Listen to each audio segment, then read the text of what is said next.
ଆଜିଠୁ ଆରମ୍ଭ ହୋଇଯାଇଛି ଲକ୍ଷପତି ଦିଦି ଯୋଜନା। ତେବେ ଏହି ଲକ୍ଷପତି ଦିଦି ଯୋଜନାରେ ଆପଣଙ୍କୁ ମିଳିପାରିବ 5 ଲକ୍ଷ ଟଙ୍କା। ତେବେ ଏଥିରେ ଆଉ ସବୁ କ'ଣ କ'ଣ ବେନିଫିଟ୍ ମିଳିବ, ସ୍କିମ୍ ବିଷୟରେ ଆମେ ଅଧିକ ଡିଟେଲରେ ଜାଣିବା। ଶେଷ ପର୍ଯ୍ୟନ୍ତ ଦେଖନ୍ତୁ। ଯଦି ଆପଣ ବି ସ୍ୱୟଂ ସହାୟକ ଗୋଷ୍ଠୀରେ ରହିଥିବେ ଅଥବା ଏସ୍ଏଚ୍ ଗ୍ରୁପରେ ରହିଥିବେ, ତେବେ ଆପଣ ବି ମଧ୍ୟ ଲକ୍ଷପତି ଯୋଜନାରୁ 5 ଲକ୍ଷ ବି ପାଇପାରିବେ।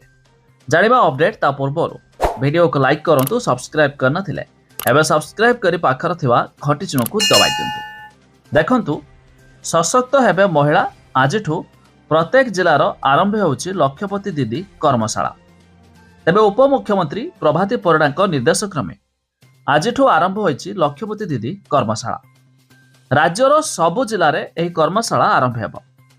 ମହିଳାଙ୍କୁ ସଶକ୍ତ କରିବାକୁ ଏହିଭଳି ଯୋଜନା କରିଛନ୍ତି କେନ୍ଦ୍ର ସରକାର। ତେବେ ଯୋଜନାରେ ମହିଳାଙ୍କୁ ରୋଜଗାରକ୍ଷମ କରିବାକୁ ଉଦ୍ୟମ ହେଉଛି। ସ୍କିଲ୍ ଡେଭଲପମେଣ୍ଟ ଯୋଜନା ମାଧ୍ୟମରେ ଟ୍ରେନିଂ ମଧ୍ୟ ଦିଆଯାଉଛି। ତେବେ ଲକ୍ଷପତି ଦିଦି କର୍ମଶାଳା କ'ଣ ନା, ପୁରା ଦେଶରେ ମହିଳାଙ୍କୁ ଲକ୍ଷପତି ଦିଦି କରିବାକୁ ଅଣ୍ଟା ଭିଡ଼ିଛନ୍ତି କେନ୍ଦ୍ର ସରକାର। ଆଉ କେନ୍ଦ୍ର ସରକାରଙ୍କର ସହଭାଗିତାରେ ଓଡ଼ିଶା ଜୀବିକା ମିଶନ ମାଧ୍ୟମରେ ରାଜ୍ୟ ସରକାର ଏହି ଯୋଜନା କାର୍ଯ୍ୟକାରୀ କରୁଛନ୍ତି। ଆଉ ପ୍ରଭାତୀ ପରିଡ଼ାଙ୍କ ନିର୍ଦ୍ଦେଶ କ୍ରମେ ଆଜିଠୁ ଆରମ୍ଭ ହୋଇଛି ଲକ୍ଷପତି ଦିଦି କର୍ମଶାଳା। ତେବେ ଏହି କର୍ମଶାଳାରେ ପ୍ରତ୍ୟେକ ଜିଲ୍ଲାର କମ୍ୟୁନିଟି ସପୋର୍ଟ ଷ୍ଟାଫ୍, ସମ୍ଭାବ୍ୟ ଲକ୍ଷପତି ଦିଦି ଓ ଲକ୍ଷପତି ଦିଦି ପ୍ରମୁଖ ଉପସ୍ଥିତ ମଧ୍ୟ ରହିବେ। ଏବେ ଦେଖନ୍ତୁ, ଏଥିର ପ୍ରଶିକ୍ଷଣ କ'ଣ ନା, ଆପଣ ବି ହୋଇପାରିବେ ଲକ୍ଷପତି ଦିଦି। ତେଣୁ ପ୍ରତ୍ୟେକ ଆଜିଠାରୁ ଆରମ୍ଭ ହୋଇଛି କର୍ମଶାଳା। ଏହି କର୍ମଶାଳାରେ ଯୋଗ ଦେଇ ଆଲୋଚନାର ସହଭାଗିତା କରନ୍ତୁ।